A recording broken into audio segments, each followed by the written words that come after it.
Patrice César de Comency et je vous souhaite la bienvenue à notre émission L'Évangile aujourd'hui. Ce matin, nous sommes avec un homme de Dieu, un homme d'expérience, un ancien dans le ministère qui, par la grâce de Dieu, touche les cœurs, guérit les âmes, fortifie. Il est marié, il est père de 4 enfants et il est le pasteur de la communauté chrétienne Fleuve d'Ovid qui est basée à Londres, en Angleterre. Il s'agit bien de l'homme de Dieu, le pasteur Luc du Succès. Bonjour, homme de Dieu.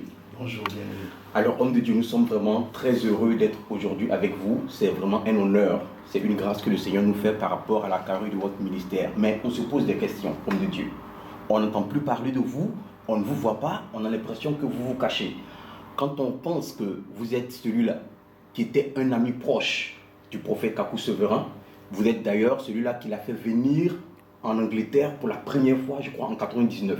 Au travers de vous, le Seigneur fait des miracles. Des aveugles voient, des muets parlent, des sourds entendent, mais vous, on n'entend pas parler de vous. On a l'impression que vous vous cachez. Pasteur, vous avez peur de qui ou de quoi? Je veux déjà dire merci à l'opportunité que vous me donnez de participer à cette merveilleuse émission. Je bénis le Seigneur pour aussi l'initiative ici dans la diaspora, ce qu'on n'a pas. Je prie que Dieu utilise le canal que vous êtes pour manifester sa gloire, puisque vous êtes fait et destiné à manifester la louange de sa gloire. Amen. Je viens juste maintenant répondre à votre question. En réalité, je ne me cache pas. Vous savez, Dieu marche de façon prophétique. Qu'est-ce que cela veut dire? Il tient compte du temps et des saisons dans la vie des hommes ou des femmes qu'il a appelés. L'exemple le plus typique, c'est le livre de Galates qui nous dit qu'au temps marqué, Dieu a fait venir Jésus-Christ par le biais d'une femme. Donc il y a toujours un temps marqué en toutes choses. Quand le temps de Dieu n'est pas marqué et que vous rentrez soit sur une quelconque plateforme, c'est sûr que vous échouez. Alors je crois plutôt que c'est Dieu qui m'a caché jusqu'à aujourd'hui, de telle sorte qu'un jour, comme celui-là, il puisse me révéler de façon publique, au travers d'un canal que certainement vous êtes. Je veux le dire parce qu'il ne faut jamais être avant Dieu, il faut toujours être dans le temps de Dieu. Mais pasteur, lorsqu'on vous écoute un peu, on se rend compte que vous accrochez à un certain thème, vous accrochez à la volonté de Dieu. On a l'impression qu'en dehors de la volonté de Dieu, vous n'avez pas d'autre thème, vous manquez de thème ou quoi? Non, vous savez, la volonté de Dieu caractérise la personnalité de Dieu. Et vous ne pouvez pas parler de Dieu sans parler de sa volonté. Je prends juste un exemple qui va nous sembler assez actuel. Il vous a pris votre volonté pour être en ce lieu aujourd'hui. Vous imaginez? Si nous avons cette rencontre, c'est parce que votre volonté rentre en ligne de compte. Mais comment connaître la volonté de Dieu? C'est simple. La volonté de Dieu réside dans le fait que celui qui marche avec Dieu doit premièrement avoir une relation intime. Vous voyez? Parce que la volonté de Dieu, c'est le désir de Dieu. Et pour comprendre le désir de Dieu, il est clair que vous devez savoir qui Dieu est. Et savoir qui Dieu est vous conduit automatiquement dans cette vie de communion avec Dieu. Alors je saurai la volonté de Dieu si je connais réellement Dieu. Alors je vous donne un exemple. Quand vous allez dans le livre des Actes des Apôtres, ça c'est un des apôtres qui parle et qui dit que Dieu a suscité David et il dit que David est l'homme selon son cœur qui accomplirait toute sa volonté. Quand vous prenez la vie de David en tant que roi, c'est difficile de comprendre comment est-ce que Dieu peut dire ces choses. Mais si nous prenons la vie de David avant sa position de roi, c'est plus facile. Parce que c'est quelqu'un qui a passé tout son temps dans les prairies avec les animaux à louer et adorer Dieu. Il a développé donc une communion intime avec Dieu au point de comprendre la pensée de Dieu et le cœur de Dieu. Donc pour connaître la volonté de Dieu, votre intimité joue un rôle. Parce que vous voyez, la volonté ne vient pas de la tête, elle vient du cœur. Homme de Dieu, vous animez un séminaire dans Paris organisé par le pasteur Cyrilo, qui grâce à qui nous avons pu mettre la main sur vous. C'est vrai que vous êtes très rare, vous êtes très discret et tout. Et ce séminaire-là est animé autour du thème « Le royaume de Dieu ». Un mot là-dessus. Le royaume de Dieu, comme l'on dit hier, c'est la sphère, ou c'est le domaine où Dieu règne en tant que roi. C'est son domaine d'activité, d'exécution de sa volonté, ce que lui, il désire. Et ce royaume sous-entend, éventuellement, des individus qui sont partis intégrant ce royaume comme étant ses serviteurs et en même temps ses enfants. Si nous restons dans le contexte du royaume du Nouveau Testament, parce que la Bible dit que éventuellement ceux qui ont reçu Christ, à ceux qui croient en son nom, ça c'est Jean chapitre 1 verset 12, il leur a donné 13, il leur a donné le pouvoir de devenir enfants de Dieu, lesquels sont nés non de la volonté de la chair, ni de la volonté de l'homme, mais de Dieu. Et donc ce royaume-là, c'est Dieu qui en est la cheville ouvrière en tant que roi. Il domine en tant que roi, pas en tant que chef, mais en tant que roi, dont la volonté est absolue, elle est indiscutable.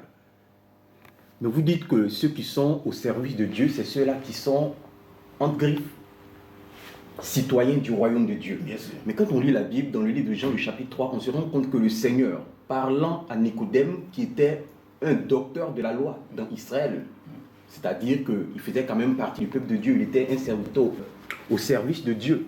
Mais comment est-ce que le Seigneur lui dit qu'il faille qu'il naisse de nouveau afin de faire partie du royaume de Dieu? Comment savoir qu'on fait partie du royaume de Dieu et comment entrer dans le royaume de Dieu? C'est simple. Bon, revenons déjà à Nicodème. Nicodème était un docteur de la loi. Qu'est-ce que c'est qu'un docteur de la loi? C'est quelqu'un qui a fait ses preuves dans l'étude de la Torah, c'est-à-dire le livre de Moïse, les 5 livres de Moïse. Ok, Genèse, Exode, Lévitique, Nombre et éventuellement Deutéronome. Donc, il maîtrisait, il était arrivé à un niveau de la maîtrise et de la connaissance de la loi. Mais vous savez, la loi et sa connaissance n'est pas synonyme de royaume de Dieu. Cependant, Nicodème, qui était pharisien et qui sait que dans la loi, il y a l'avènement du royaume de Dieu, s'attendait à la manifestation de ce royaume-là dans sa vie. Parce que tous les pharisiens savent que le royaume de Dieu sera manifeste. D'ailleurs, quand vous prenez la vie même du juif ou de l'hébreu, ils vivent selon les prophéties. Et les prophéties pointent le royaume de Dieu. Tous les prophètes pointent le royaume de Dieu. Et donc Nicodème était dans l'attente de ce royaume de Dieu-là. Il voulait avoir accès à ce royaume de Dieu. Il a vécu, il a étudié la Torah pour qu'un jour il ait aussi le droit d'avoir au royaume de Dieu. Mais, vous savez, pour que vous ayez accès à un royaume, il va falloir que ce soit le roi qui vous montre comment avoir accès au royaume. Et Jésus, venu sur la terre en tant que représentant du royaume de Dieu, devrait maintenant lui donner la possibilité d'y entrer. Nicodème, en tant que pharisien, croyait que c'est au travers de la connaissance de la loi qu'il pourrait avoir accès au royaume de Dieu. C'est une erreur. Jésus est la porte. Il est le chemin, il est la vérité et il est la vie. Personne ne peut avoir accès à Dieu et à son royaume sans passer par Christ. Alors c'est ce que Christ est en train de nous dire. En fait, tu as besoin pas de rentrer dans le royaume par ta connaissance, si tu veux, de la loi, mais plutôt par une régénération. Parce que dans ce royaume-là, Dieu ne s'intéresse pas à l'espèce humaine en tant que telle. Il s'intéresse à l'homme régénéré, l'homme qui passe de cette étape animale à une nouvelle créature, c'est-à-dire qui a reçu forcément le Christ et qui, dans l'intérieur désormais, est imbibé de la présence de Dieu. Nicodème n'était pas né de nouveau. Il n'avait pas l'esprit de Dieu. Il n'avait pas fait cet acte d'acceptation, premièrement de ses péchés et la reconnaissance de Christ comme étant celui par qui il fallait rentrer. Et donc c'est vrai que ça causait la confusion en lui. Homme de Dieu, vous êtes en Europe depuis plus de 20 ans. Et on entend dire que l'Europe est le cimetière des ministères. Vous qui exercez le ministère depuis plus de 23 ans, on n'a jamais entendu de scandale, on n'a jamais entendu de déraillement et tout ça, mais c'est quoi votre secret en fait? Alors, je crois qu'il faut qu'on soit très clair. D'abord, je vais m'élaborer sur 2 ou 3 éléments. Vous savez, premièrement, si les gens disent que l'Europe est le cimetière des ministères, je crois que c'est une grosse erreur. Et ce n'est même pas vrai. L'Europe peut certainement être problématique au niveau ministériel pour certains ministères. Et la raison, elle est simple. Vous savez, quand vous venez dans une nation pour exercer un ministère, vous avez la responsabilité d'être sûr que c'est Dieu qui vous y est conduit. Parce que n'oubliez pas que les nations, selon 1 Jean chapitre 5, verset 19, le monde entier est sous l'empire de Satan. Jésus l'a défait, il l'a mis en défaite, mais il ne lui a pas enlevé sa possibilité de pouvoir conduire les hommes dans l'erreur. Donc vous venez dans une nation parce que Dieu vous y envoie. Quand vous êtes un homme de Dieu que Dieu envoie en mission, Dieu s'occupe de sa mission, il vous protégera. Si vous n'êtes pas venu dans un endroit pour pouvoir faire un travail parce que Dieu vous y a envoyé, étant donc en dehors de la volonté de Dieu, vous êtes exposés à toutes sortes d'attaques. Donc, il faut maintenant que ceux qui chutent ou ceux qui ont des problèmes dans cette Europe-là, qu'on leur pose la question, quelle est la parole que Dieu vous a donnée avant de venir dans le pays où Dieu vous a envoyé? Parce que c'est cette parole-là que Dieu défendra. Ce sont ces paroles-là qui vont permettre que Dieu arrête toutes les puissances qui vont vous déranger. Autre chose, je crois, et ça c'est mon expérience personnelle, je ne veux pas juger, mais il y a une chose que j'ai compris, c'est que la plupart des gens qui sont des ministres de Dieu, pour l'Europe que j'ai fait, ce ne sont pas des personnes qui sont restées longtemps pétries sous une autorité. Les gens ont quelques dons manifestes, ils ont une possibilité d'enseigner, et du coup, ils disent qu'ils sont des serviteurs de Dieu. Alors vous voyez, c'est difficile, parce que le ministère a besoin d'une certaine maturité.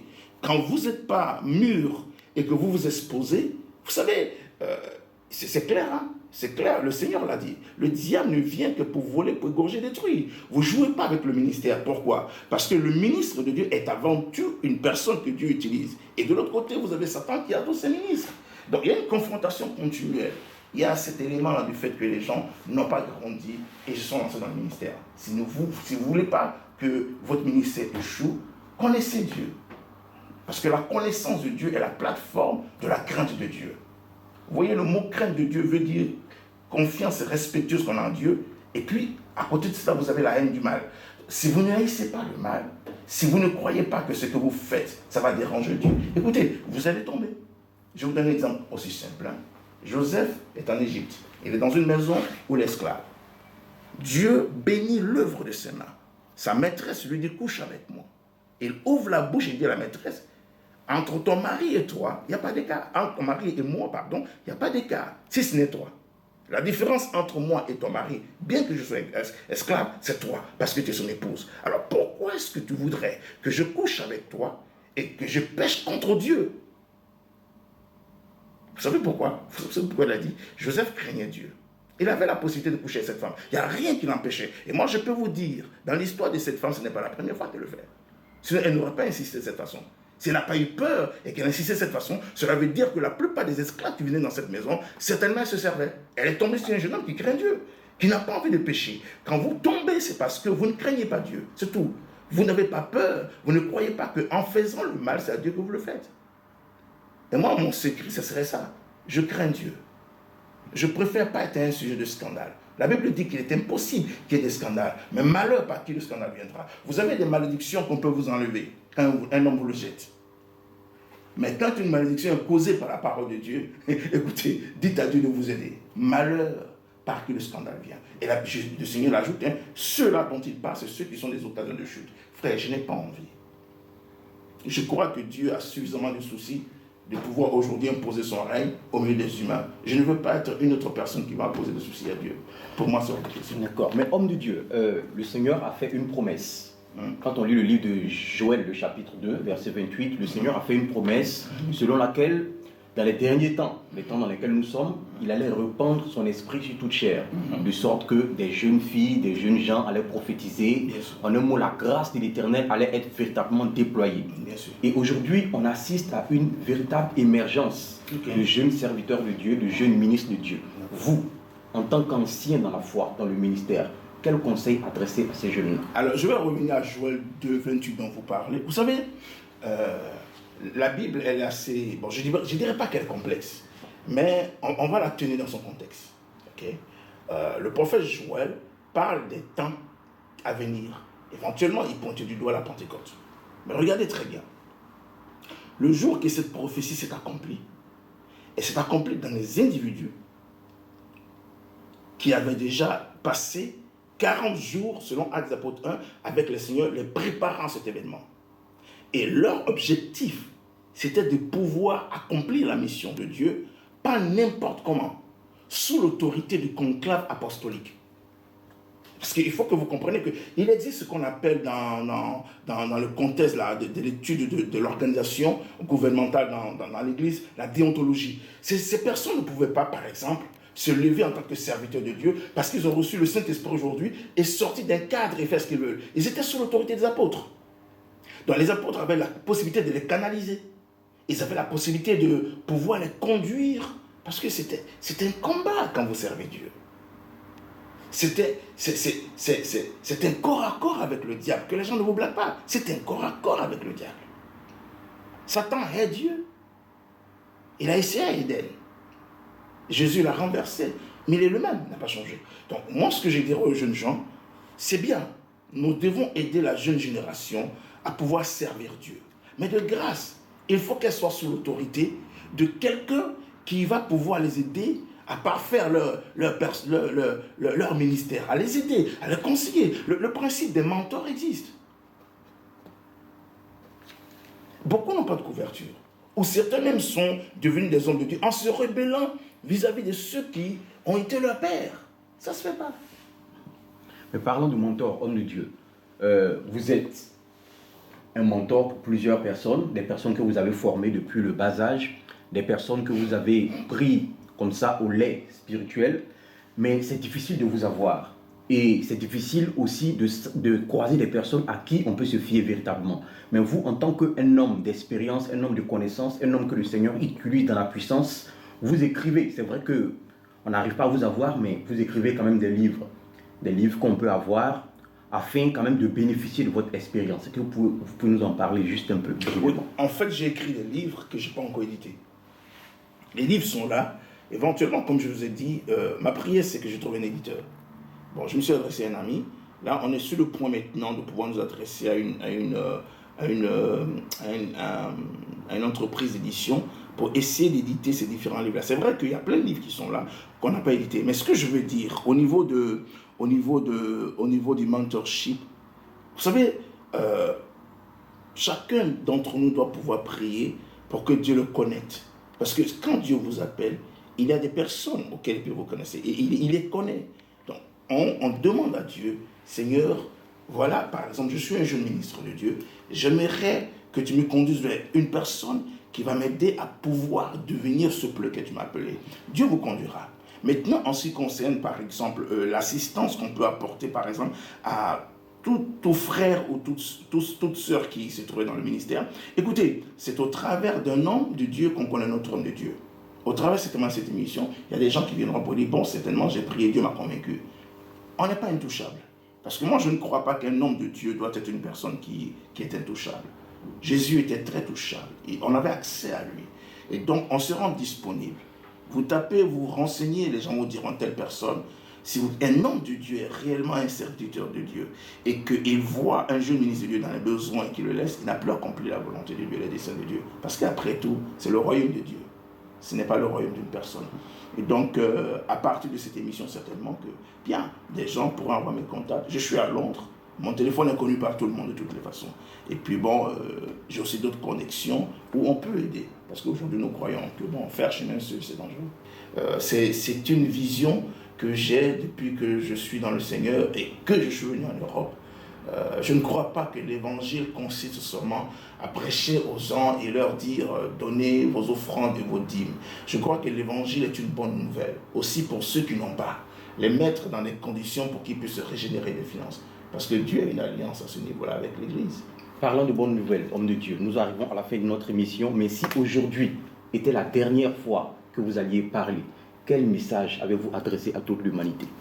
Si aujourd'hui j'avais un dernier message, ou si c'était mon dernier tour sur la terre, qu'est-ce que j'aurais dit à l'humanité? Je le scindais en deux. Premièrement, je m'adresserai à l'Église.